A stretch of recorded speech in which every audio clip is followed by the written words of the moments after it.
Hello and welcome.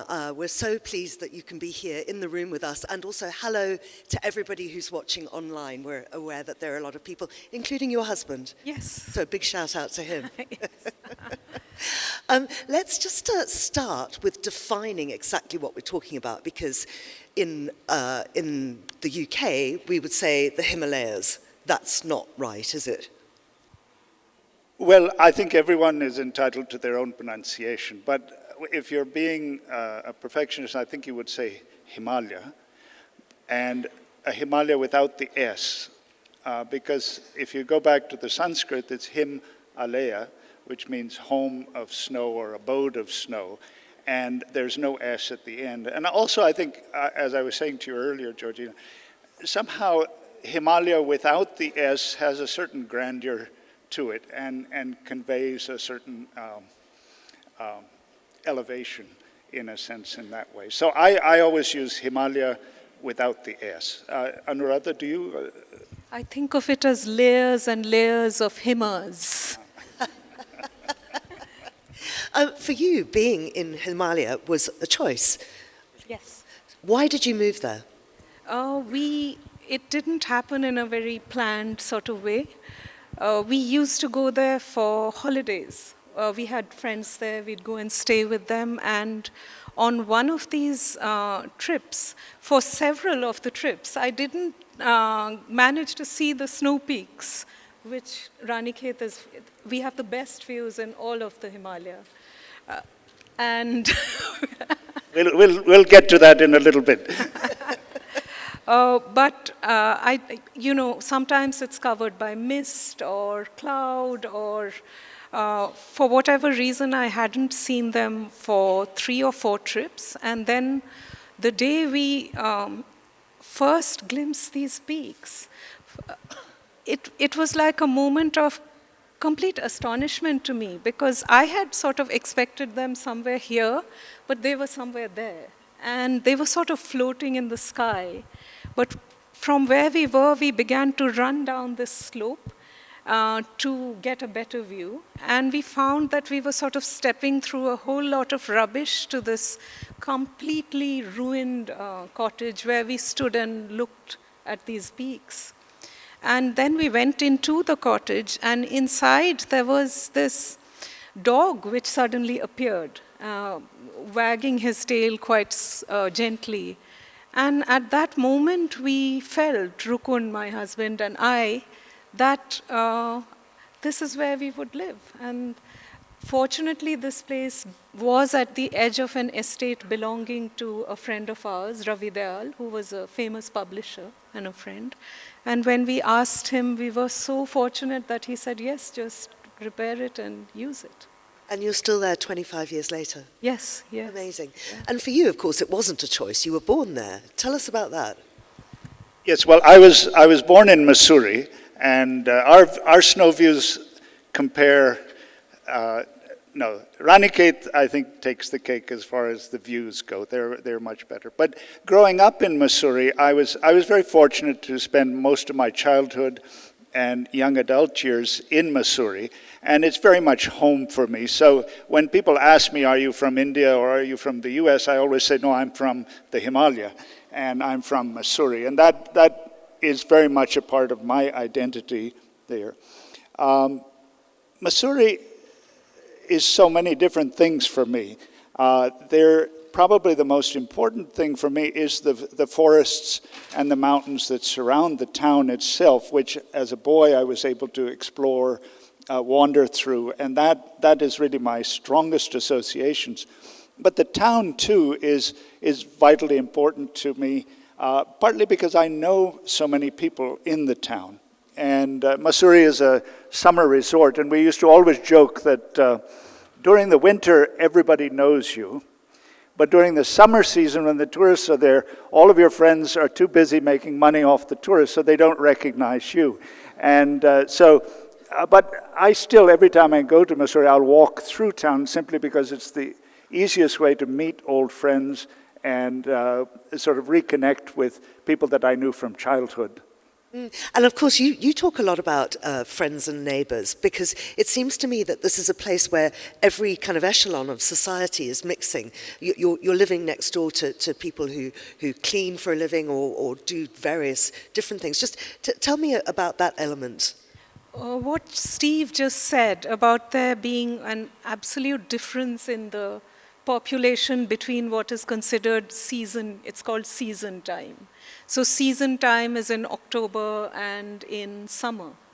And Ranikhet is a cantonment which has enormous estates from the 19th century. These are very grand houses owned by very wealthy people. And the villages, the outlying villages, parts of the slopes have been colonized by,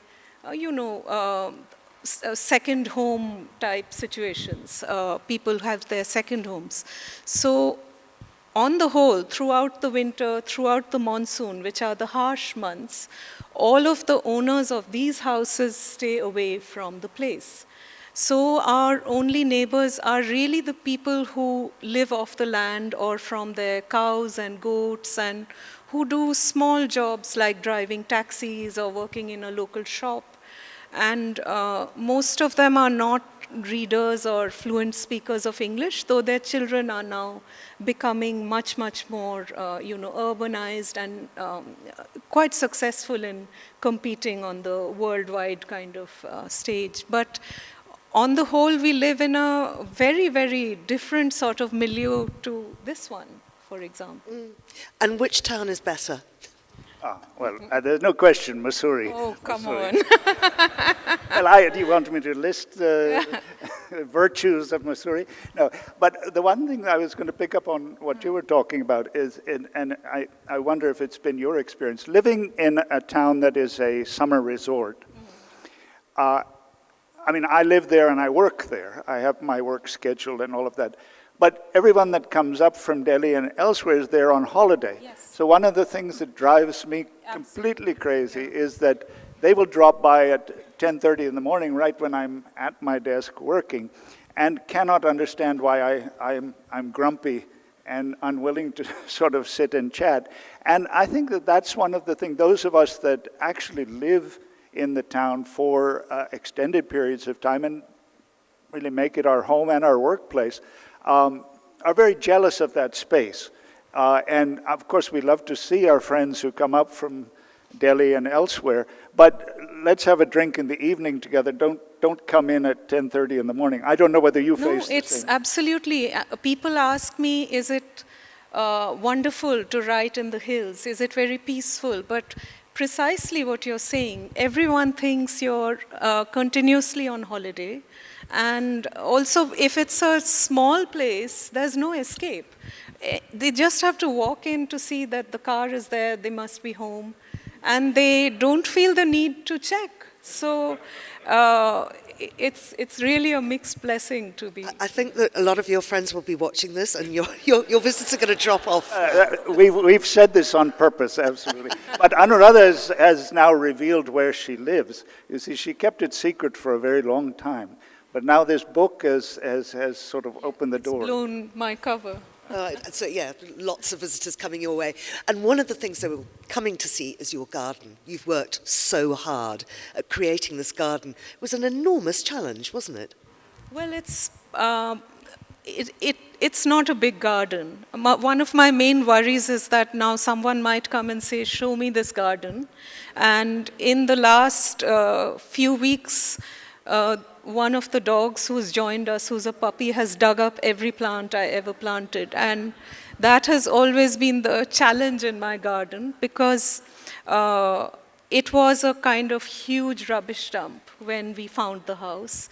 So the first thing was to clear layers and layers of garbage until we began to find colonial era sardine tins and things. So we felt as if we were excavating and, reaching the history of Ranikhet through the garbage.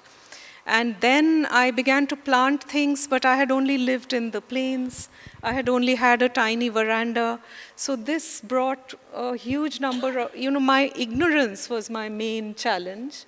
And I began to read very different kinds of books on plants, on the mountains, and I began to remember my father was a very great gardener. I mean, he was passionate and also knowledgeable about gardens. So I began to remember all the things I never paid any attention to. I didn't actually have any memory of remembering those things. But when I went into the garden and I was trying to do something with that we have showers of pine needles because we have deodars, or cedars all around the land.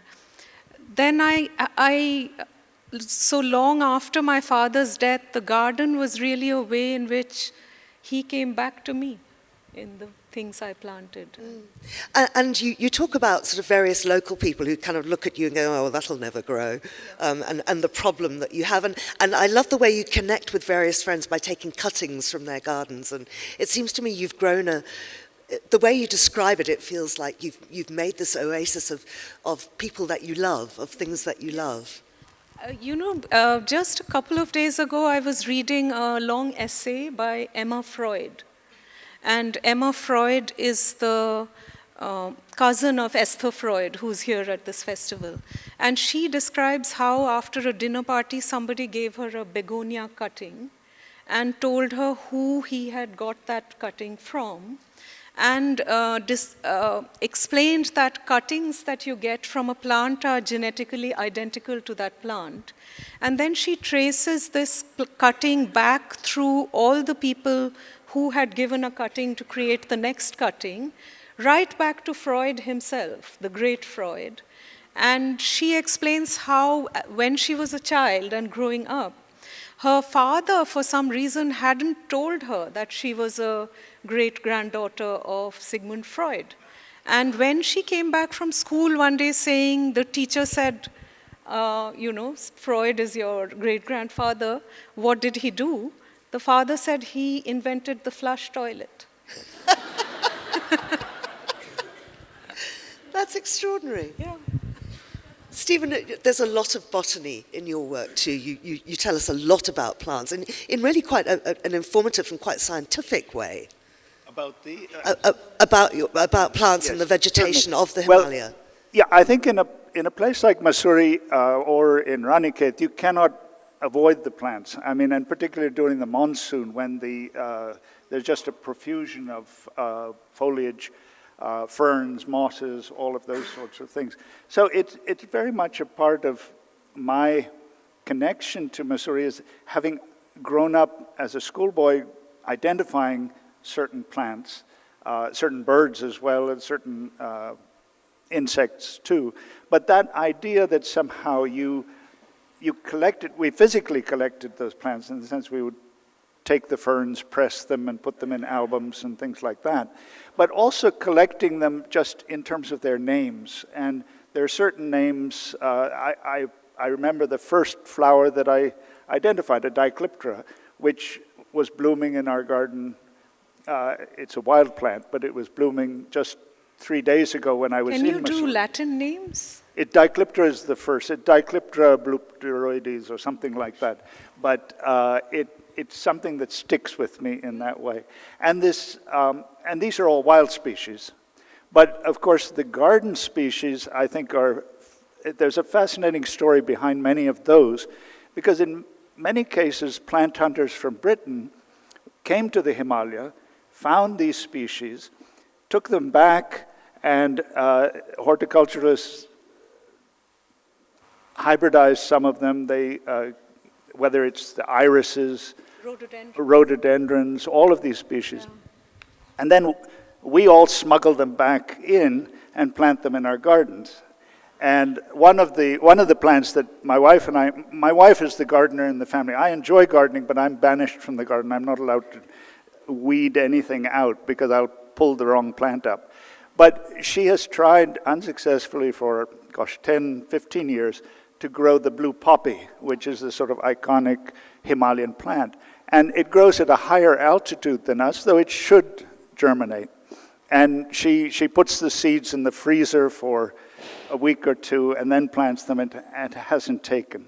But the idea that these plants came from the Himalaya, traveled halfway around the world, were hybridized and became garden variety plants, And then they've now come back to the Himalayan, my garden and your garden, whether it's the lilies, whether it's the irises, all of them are, in a sense, this sense of displacement on a botanical level is something that I think reflects the displacement that all of us feel on other levels as well. You know, talking of the most displaced plant I have is a little English oak.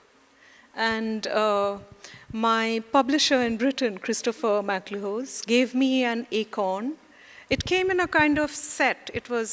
There was an acorn and there was a round-bottomed glass flask, and there were instructions on what to do with this acorn in order to grow it into an oak tree. So I brought this to Ranikhet from England. And like you said about the freezer, I had wrapped it up in a damp tissue and put it in a fridge for 3 or 4 weeks. And then it popped like a kind of bean, and a sprout came out of it. Then I suspended it in this flask, and this sprout became a root system. And then one day the whole acorn split, and you saw the oak kind of shooting out of it with leaves. And it's still alive in my garden as a 6-year-old English oak. And it comes from Christopher, which is such a wonderful connection. Absolutely. And I think actually in your book you've got a drawing of it, because one of the things that you do, you're not just writing, you're also a potter. You make your own ceramics there. You run a publishing house from there, but you're a painter, you're an artist.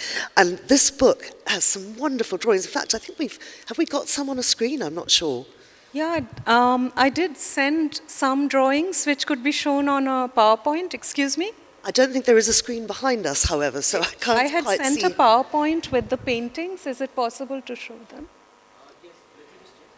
Okay, it's coming. But while that's being sorted out, can you just tell me, because, well, they won't be able to see if I hold it up, but this Indian edition of the book is so beautiful. It's absolutely gorgeous. Yeah. And tell us about the postcards and everything. The postcards we can actually, maybe, you know, at the back of this book, there is a sheet, and inside the paintings are there as postcards, and many of these paintings are in the book as well. So. And I mean, that's something, how do you sort of divide up? Do you think today is a pottery day, today is a writing day? The pottery, Steve's wife is a potter as well, and she's a friend of mine, but the pottery for me comes as a kind of reward. If I have actually sat down and written solidly from the morning till the afternoon, then I give myself the afternoon to either make pots or to paint. So I do have to be disciplined about it, because once I begin to make pots or paint, then I can do that the entire day. Writing is harder than that. But the paintings were made of my surroundings, and I actually used to paint on pots with glazes and slips, and I used to paint other objects like cupboards or doors. Everything in our house is sort of painted like that. But I had completely stopped painting watercolors, and then in 2023, when I was working on this book, I had a writing residency in Como. And with me, one of the people on that residency was this British writer and artist called Sophie Herxheimer. And we hit it off and became great friends immediately. And we would go off on what she called adventures. And so we'd set off across the lake and so on. And she had the habit of carrying a little watercolor pad, which she'd whip out of her bag, and a small paint box, very basic brushes, and a little bottle for water, very well equipped, and she'd paint. And I'd sit there feeling slightly jealous that I didn't paint anymore. And one day she just threw a sheet of paper at me and said, "What are you doing? Why don't you start again?"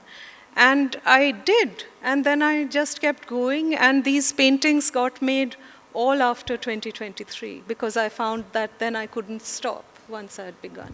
And it is really wonderful work. I mean, you're a photographer. Yeah. Sorry? You're a photographer? Photography, it's funny. I used to refused to take a camera with me when I would travel in the mountains because I had this sort of convoluted logic that somehow if I'm looking through the viewfinder, I'm not going to observe things as acutely, and I'm not going to remember things as acutely as if I'm clicking away, taking photographs and saying, well, this is for future reference. But digital photography changed that for me because I find it now almost a form of note-taking as I'm out in the mountains. And digital photography has become so simple, and you can take as many pictures as you want. Earlier we were restricted to those 36 exposure rolls, and you were very precious in terms of spending them. But I find photography more and more is useful when I'm writing because maybe my memory is fading as I get older, but also the idea that somehow I can revisit those places through the photographs that I've taken, and then often there are things that didn't occur to me the first time around when I was looking at Mount Kailash or whatever it was, but then when I look at those photographs, I think to myself, the light was coming in this direction, it lit up this, that's what I want to focus on in that way. So I think I've converted to photography as a tool of a writer. I would never claim to be a photographer myself, a professional photographer, but it's something that I think is very useful for me, particularly in my nonfiction work that involves travel and with wildlife. Particularly. Let's talk about wildlife or animals in general. I mean, of course, absolutely. And I think you've actually got paintings of your dogs, don't you? I was listening to Steve and wondering whether you see. So that's the view. So I'm not sure that this is coming up. Oh, there are screens there. Are you able to see? Okay. So this is the Trishul, and it's done in watercolor. And, normally I would take these, I do still take photographs of them, but I often feel as, when I'm painting, that I'm not trying to get a good picture, but just to be in that place and, just to be with that scene, to observe it very attentively, as you were afraid of not seeing it in case you had a camera. So I'll just go through. I don't want to take up too much time, but this is just an example of the pictures that are in the book. And these are mostly all watercolors, or they are gouache, or some of them are pastels. And they are all scenes from around the town. This is one of our dogs who was killed by a leopard when she was extremely young, only 4. And that's another of our dogs. And many of these paintings were just made as journal entries of that kind with notes written on the side to come back to when I actually had to write something. So that's. But I think what you're saying is very true in the sense that for us as writers or as artists or whatever it is that we do, observation is such a key part of it. And I remember having an art teacher in high school who, in a sense, drilled it into me that you have to spend a lot of time observing what it is you're going to paint before you actually start painting it. You don't just pick up your pencil and try and get it right there. And it's the same with writing. I think that you have to be a good observer, and you have to be an observer that looks at things from several different angles, and then only are you able to actually put it on the page and describe it clearly. So what you're doing in terms of those notebooks, you say it's just notebooks, but it's not just notebook, it's a first draft of whatever you're working on. How key would you say your location is to your writing? How do the Himalayas influence your creative flow, if you like? Would you write differently in Delhi? I've wondered about that, and recently somebody asked me as well if it alters your language if you're right, the place where you are. And I don't think that at the level of language it would be any different. But I think I've certainly become much more aware of landscape and natural things and silence. One of the central things that you miss when you leave the mountains for the plains is the silence. It has a very distinct quality, this silence. It's something that sort of really flows into every part of you. And many people who come from the city are not able to take it at all. They actually feel frightened by the silence. Yeah. So it's possible that it affects the themes, but my fiction has been about many, they've been set in different places and different time periods. So I wouldn't think that necessarily being in a small place or in the mountains has. This is one place where I can say Mussoorie has all sorts of advantages over Ranikhet, in the sense that we are located in the first range of the Himalayas. So we look out over the Gangetic Plain, over where the Ganga and the Yamuna flow out of the mountains.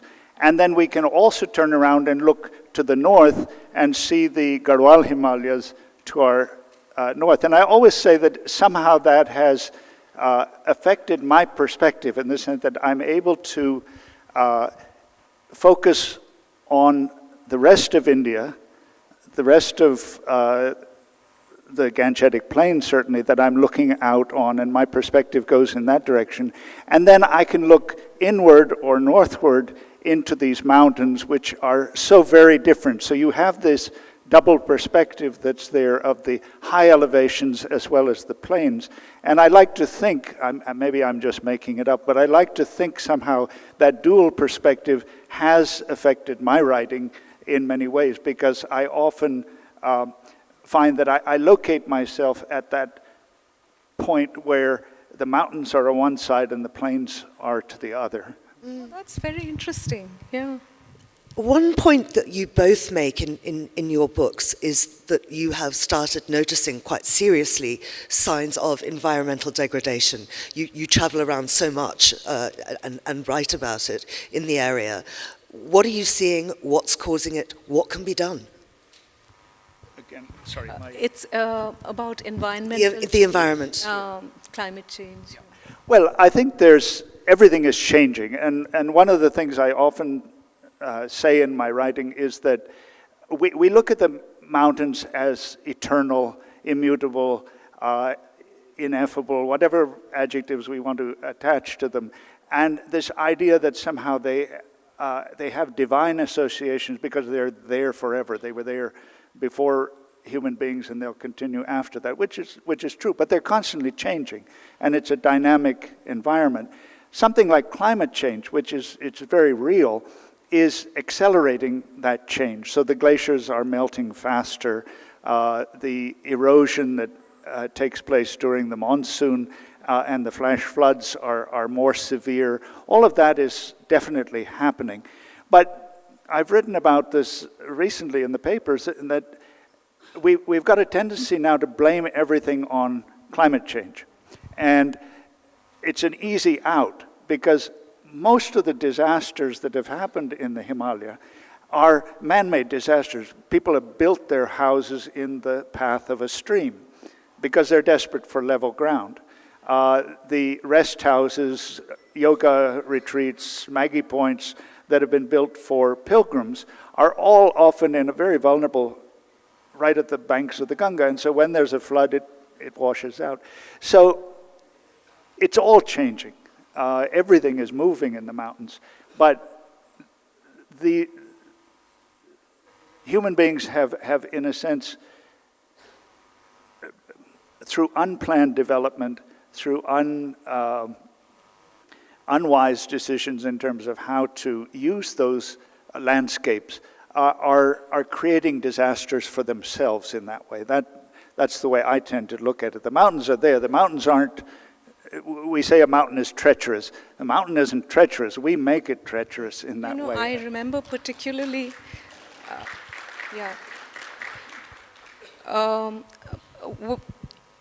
I've written about this in the book, where this little dog called Jerry, we had taken her to there's no veterinary facility or even medical facilities for humans. It's all very primitive in Ranikhet. So if you want to get a dog sterilized, just a basic operation, you have to take them to the town called Haldwani. So we were coming back up from this town called Haldwani with this dog still, a small puppy, still very groggy from her surgery. And where it had been very sunny, suddenly there was a kind of cloud burst. And this, we've noticed more and more that there are these extreme cloud bursts which come out of almost nowhere. And when this rain falls on, they are widening all the roads, and instead of going about it, engineering it in a scientific way, what is happening is that JCBs come and literally slice off the side of the mountain. So you have widened this bit, but above that is earth. And so when there's a catastrophe of that kind, of a cloudburst, then all that earth comes tumbling down. And as we were coming with Jerry in this car, we suddenly began to hear little pebbles and rocks falling on the roof of the car. And the driver kept driving. I was sitting in the front. Jerry and somebody else, the wife, were at the back, the wife of the taxi driver. And then this big boulder just came straight at the windscreen and hit it right in front of my face. But it was shatterproof glass, so it kind of came in but didn't shatter. And then the back windscreen, where they had put a cheap glass, when the rocks fell on the back, the entire car filled up with glass. And he kept driving, the driver absolutely calm, saying that we can't stop because then we'll be buried. But you know, this kind of extreme event, we are not the only ones to go through it. And these days, this whole October to now, it has not snowed in the Himalaya, which is unknown. The high peaks that I painted as white are now black, so I'd have to really redo that first painting I showed you. There's just a sprinkling of snow on the top, and it's frightening. As you say, they seem eternal, but right now they seem very vulnerable. But you also got a JCB Prize, did you not? That was so funny. I didn't get the prize. But when I was nominated for that, one of the cheeky editors I had photoshopped me in a JCB and put it out somewhere. Yeah. Well, we say that the JCB is the state animal of Uttarakhand because it is used throughout. Anyway, I do want to talk about animals. I keep trying to talk about animals because dogs are huge, obviously, in your life and yours, but leopard and so many animals in your books. I mean, you take us into these wonderful game reserves. Sure. Well, I think one of the things, my most recent book, The Cobra's Gaze, begins, most of it is not in Missouri, but it begins with a very specific incident in the Jaipur Nature Reserve, which is only about 15 minutes walk from my house. And it is a place that I love to go for a walk because there are no tourists and very few monkeys and very few dogs. So I'm pretty much on my own as I go through there. And at one point I was looking for a specific plant, Drosera peltata, which is an insectivorous plant that I was determined to take a photograph of. And so my focus was entirely on the ground. And as I was going, and as I approached this tree that was growing in front of me, I felt I wasn't alone. And I looked up, and there was a gural, which is a goat antelope, a mountain goat, just on the other side of the tree, not any further than you are, Georgina. And it looked up, and I looked at it, and our eyes locked at that particular moment. And I can't speak for the gural, but for me it was a profound experience. And this idea that somehow wildlife is something that we look for, we look at, but it's looking back at us as well. And that whole experience is there. So there are situations, Anuradha writes about the leopards, and when you see the leopard, particularly in the dark, its eyes light up. And it's almost like headlights coming at you. And there is something profoundly beautiful about that creature, but there's also something terrifying, because you know that it could come at you if it felt it was being threatened in some way. So wildlife is all around us, whether it's the flying squirrels that you talk about that come at night, the bird life. But you also written about how when that deer looked at you, that we tend to assume that it's looking at you in the way you are looking at it, but an animal looks at you in a very different way. I was fascinated by the way you described eyes on, the eyes and nose. Sure. Yeah. No, well, I think that's the thing, that we anthropomorphize these creatures. And in doing so, I think we ignore their own perceptions, their own consciousness, which is not entirely different, but very, very different from ours. And to imagine, that's why I say I won't speak for the Kuril, it probably, but for a moment our consciousness overlapped in some way. There was a connection there. And that really drove me to write this book and go and look for wildlife all over the country and try to meet the gaze of those creatures in many different situations as possible. But Mussoorie and Ranikhet, you can't avoid encounters. Often it's invisible encounters. I mean, the leopards are there, but you don't see them. One of the most magical things that happened a few months ago, I was reading a book called Raising Hare by Chloe Dalton. It's an absolutely enchanting, magical book about her finding the newborn baby hare, which she called, I didn't know the word, it's leveret for the baby of a hare. And she describes how she looked after it, brought it up. I mean, she had to bring it home because it was orphaned. That book is beautifully written and very tender and lovely. But anyway, I had seen hares in Ranikhet. They would lope off into the darkness when we are passing in a car. But soon after reading this book, in the garden one day, when the grass was being cut,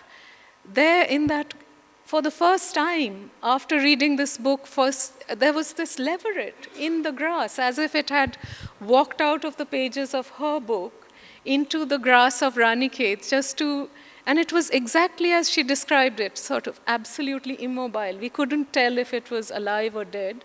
So I followed the instructions in her book. I left it alone for the next 5 or 6 hours, and I suppose she said maybe the mother came and took it away. It was gone. Wow. There are so many magical encounters in your book. The whole thing about when you first see the house and there's a dog there and you sort of feel like that dog comes back to you. Listen, I'm very aware that we haven't invited the audience to ask any questions, so and it's quite a bright light, so I'm not sure if I can see anybody waving a hand, but there are a couple. If we could get some mics to the people in that row there. 2 questions from that row. Thank you.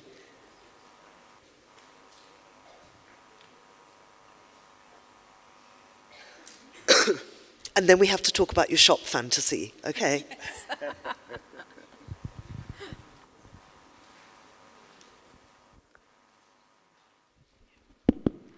Hello. Hi, ma'am. Hi, sir. I also come from the state of Uttarakhand. And I think we are neighbors because I'm from Dehradun, you are from Mussoorie. And I've done my college from Haldwani, that is very near to Ranikhet. So I have a very simple question to both of you. Having lived in Uttarakhand, what is that one magical place of yours? To both sir and ma'am is my question. Any one place in Uttarakhand that you associate as your own magical place, apart from the place where you stay? You know, recently near Ranikhet, there's a place called Shitlakhet. And I went there, we drove there, it's a beautiful drive, and some friends had invited us to their sort of home there. And I felt the view of the peaks was different from where they were. And on the way, we found this man who was a kind of artist. He was weaving baskets, all kinds of things. He was weaving with the local grasses and bamboo. And we talked like one potter to the basket weaver to each other. And I felt such a sense of connection to the landscape, to this basket weaver, to the place we stayed, that's really a place that I think I'll go back to again and again. Stephen? Well, I mean, there's so many places to choose from, but I think Quarry Pass is one of the most, it has an even better view than Ranikhet does. It's above Joshimath, above Auli. And the wonderful thing there is you have to time your climb. It's a full day's trek from Auli. And if you trek to the top, by the time you get there, the clouds have covered. So the trick is to camp a little ways down and then get up very early in the morning and get to the top before the clouds come in. And the view is absolutely spectacular. You have Kamet, you have Dhunagiri. You don't see Nanda Devi. Nanda Devi is hidden. But this tremendous panorama of the Garhwal Himalaya is there. And I'll just add one thing. You were talking about meeting the basket maker. I was reading a book just recently, James Champion's book on his grandfather. They used to collect the resin from the cheer pines in clay pots, and they brought potters up from the plains to create these clay pots to collect the resin. So there you are. You have the potters coming to the hills. One more quick question. If you just want to take a mic there, thanks. Hi, good morning to everybody. My name is Joydeep. I have been blessed to having lived in Kumaon as well as in Sikkim, the eastern Himalayas. And pardon me for being a spoiled sport and ask a slightly jarring question in this romantic weave that you guys have. What I have encountered in my travels through the mountains is abject poverty and deprivation over the years of the locals, and as you go deeper and higher. So any impact of that on your writing and any thoughts that come to you while you write about these wonderful dogs and flowers and so on and so forth? Actually, if you read our books, you'll probably find that they are not very romanticized or idyllic or about only dogs and flowers. There's a lot of gritty reality, and certainly everything that you say is true, and it is very much reflected in your work. Yeah. And the reality you speak of is absolutely true. And there are many villages at high altitudes that have emptied out completely, and they're referred to as ghost villages because the livelihood was just so difficult, and the deprivation was so horrendous that people have just moved out of those higher villages. So it's absolutely true. You should not romanticize it, and I think both of us acknowledge that fact in different ways. I think if you live in the hills, you are so aware and so bothered by the fact that there is extreme unemployment, that people have to leave that place to find work,